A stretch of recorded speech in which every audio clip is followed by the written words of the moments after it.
Nifty 50 strong consolidation டே today. நம்ம எதிர்பார்த்துட்டு இருக்க மாதிரி ஒரு நல்ல ஒரு மூவ்மெண்ட்டே வந்து மார்க்கெட் அந்த ஒரு 2 வீக்ஸாக பார்த்தீங்கன்னா ஃபுல்லாகவே ஒரு கன்சால்டேட் ஏரியாக்குள்ளே இருக்குது. அதாவது பார்த்தீங்கன்னா ஒரு 100 to 150 பாயிண்ட்ஸ். இந்த 150 பாயிண்ட்ஸ்க்குள்ளே நம்மளுக்கு ஒரு அப் அண்ட் டவுன் நல்ல ஒரு வாலட்டிலிட்டி இருந்தாலும் ஓகே, ஸ்பீடாக இருந்தாலும் ஓகே, பட் ஸ்பீடு கிடையாது. அப்போ ஸ்ட்ராங் கன்சால்டேஷன் ஜோனுக்குள்ளேயே அது இன்னமும் நம்மளுக்கு ட்ராவல் ஆகிட்டே இருக்குது. ஸோ இன்றைக்கி டே நீங்கள் ஆல்ரெடி லைவ்லாம் வாட்ச் பண்ணியிருந்தீங்கன்னா தெரியும். நான் மார்னிங்கே சொன்னேன் எந்த லெவல்னா இந்த லெவலில் ஒரு ட்ராப்புக்கான சான்ஸுங்க எனக்கு அந்த ட்ராப் கேண்டில் வச்சுருக்கு. ஸோ அதுக்கப்புறம் எனக்கு மேபி போனால் 600 to 633 வரைக்கும் போகிறதுக்கான சான்ஸ் இருக்குது. அப்போ நம்ம மென்ஷன் பண்ணோம் கரெக்டாக இந்த லெவல் பாருங்கள் 30. அதுக்கப்புறம் ஒரு சின்ன ஒரு ட்ராப் கண்டினியூஸாக செல் ஆகி நம்மளுக்கு டே வந்து கம்ப்ளீட் ஆகிருக்கு. இதுதான் எனக்கு ட்ராப் ஆன பிளேஸு. நான் அந்த இடத்துல மென்ஷன் பண்ணி பெருசாலாம் கிடையாது, ஒரு சின்ன ட்ராப் மட்டும்தான் அப்படின்னு மென்ஷன் பண்ணோம். ஸோ அதே மாதிரி இன்றைக்கி டே வந்து நம்மளுக்கு ட்ராப்லேயே வந்து ஃபுல்லாக கன்சால்டேட் பண்ணியிருக்கு. தெரியுதா? இவ்வளோதான் ஓவரால் மூவ்மெண்ட்ஸ். எவ்வளோ தெரியுமா? ஒரு 80 பாயிண்ட்ஸ் தான் நம்ம இருக்கும்.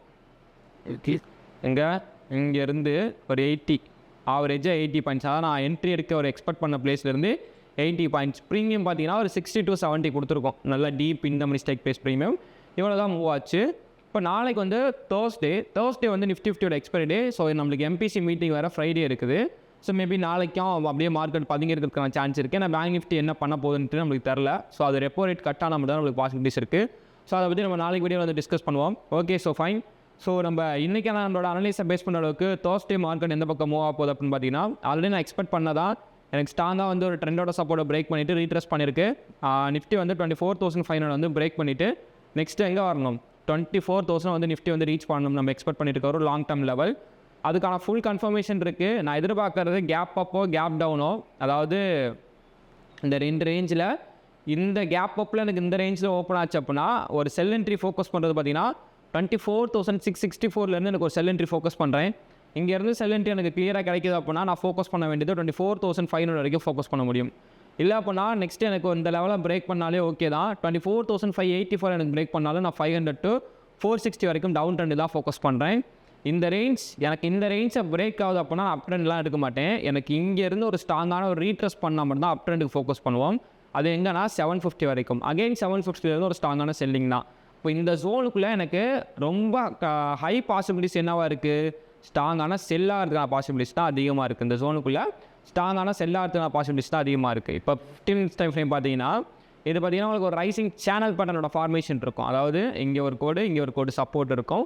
பட் நம்மளுக்கு சேனலில் இது ஒரு ட்ரெண்டோட சப்போர்ட்டு. இந்த ட்ரெண்டோட சப்போர்ட்டை நம்மளுக்கு பிரேக் பண்ணிவிட்டு இந்த லோ பிரேக் பண்ணாலே மார்க்கெட் வந்து ஸோ நம்மளுக்கு இந்த ட்ரெண்டெல்லாம் பிரேக் ஆகிட்டு இங்கே வந்து நம்மளுக்கு ரீச் பண்ணும் 24,500 தான். இந்த 24,500 உடச்சிச்சு அப்படின்னா 460 வரைக்கும் நம்மளோட ஃபர்ஸ்ட் டார்கெட் அப்படின்னு இருக்கும். 460 உடச்சிச்சுன்னா இந்த இதுக்குள்ளே ஒரு கன்சல்டேஷன் ஏரியாவாக இருக்கும். கன்சல்டேஷன் முடிஞ்சு அப்படின்னா 24,150 வரைக்கும் நிஃப்டி வந்து நம்மளுக்கு டவுன் ட்ரெண்ட் வரணும். அப் ட்ரெண்டுக்கான ஹை பாசிபிலிட்டிஸ் எங்கே இருக்குன்னா 663 பிரேக் பண்ணிவிட்டு ஒரு ரீட்ரெஸ்ட் பண்ணணும். அந்த ரீட்ரெஸ்ட் வந்து 663 630 663 வரைக்கும் ரீட்ரெஸ்ட் பண்ணிச்சு அப்படின்னா இங்கேருந்து அப் ட்ரெண்ட் ஃபோக்கஸ் பண்ணலாம். எங்கே ஆல்ரெடி நான் சொன்னேன்ல 24,800. அதுக்கு அடுத்த லெவல் பார்த்தீங்கன்னா 24,900. அதாவது 800 to 900 இது வரைக்கும் ஒரு அப் ட்ரெண்ட் என்ட்ரி ஃபோக்கஸ் பண்ணலாம். அது எங்கன்னா இதில் ரீட்ரெஸ்ட் பண்ணால் அதுக்கு இடையில அங்கே ரீட்ரெஸ்ட் பண்ணல அப்படின்னா நம்ம ஃபோக்கஸ் பண்ண வேண்டிய ஃபுல் என்ன செல்லுக்கு மட்டும் தான் ஃபோக்கஸ் பண்ணுறோம். பைக்கு ஃபோக்கஸ்னால் ஒரு ஸ்ட்ராங்கான கன்ஃபர்மேஷன் கிடைக்கணும். அப்படி கிடைச்சா மட்டும் தான் பைக் வந்து நம்ம ஃபோக்கஸ் பண்ண போகிறோம். இப்போ கன்சல்டேட் மார்க்கெட்னா நிறைய பேர் அவசரப்பட்டுலாம் நிறைய ட்ரேட்ஸ்லாம் எடுத்துகிட்டு இருக்கீங்க. இது ஒரு மார்க்கெட்டே கிடையாது. இதில் நம்மளுக்கு ட்ரேடர்ஸ்க்கான ஒரு வேலையே கிடையாது. ஸ்கேல்பரே உள்ளே என்ட்ரு ஆக மாட்டான். ஸ்கேல்பருக்கே ஒரு நல்ல ஒரு ஐடியா கிடைக்காது. அவனே உள்ளே என்ட்ரு ஆக மாட்டான். ஸ்கேல்பர் என்னப்பா 5 பாயிண்ட் 10 பாயிண்ட் இப்படி பண்ணால் ஒரு கேண்டிலோட 5 பாயிண்ட் 10 பாயிண்ட் மூவ் ஆகுது. 1 பாயிண்ட் ஏறுது, 2 பாயிண்ட் இறங்குது, 3 பாயிண்ட் ஏறுது, 4 பாயிண்ட் இறங்குது. ஸோ இந்த மாதிரியே மூவ் ஆகிட்டு இருக்குது. இதில் ஒரு ஸ்கேல்பராலே ப்ராஃபிட் பண்ண முடியாது. லாஸை தான் ஃபேஸ் பண்ணுவாங்க. நம்ம ஒரு இன்ட்ராடே ரேஞ்ச் டு ரேஞ்ச் பிடிக்க பார்க்குறோம். நம்ம ஒரு 100 பாயிண்ட்ஸோ 50 பாயிண்ட்ஸோ பிடிக்க பார்க்குறோம்.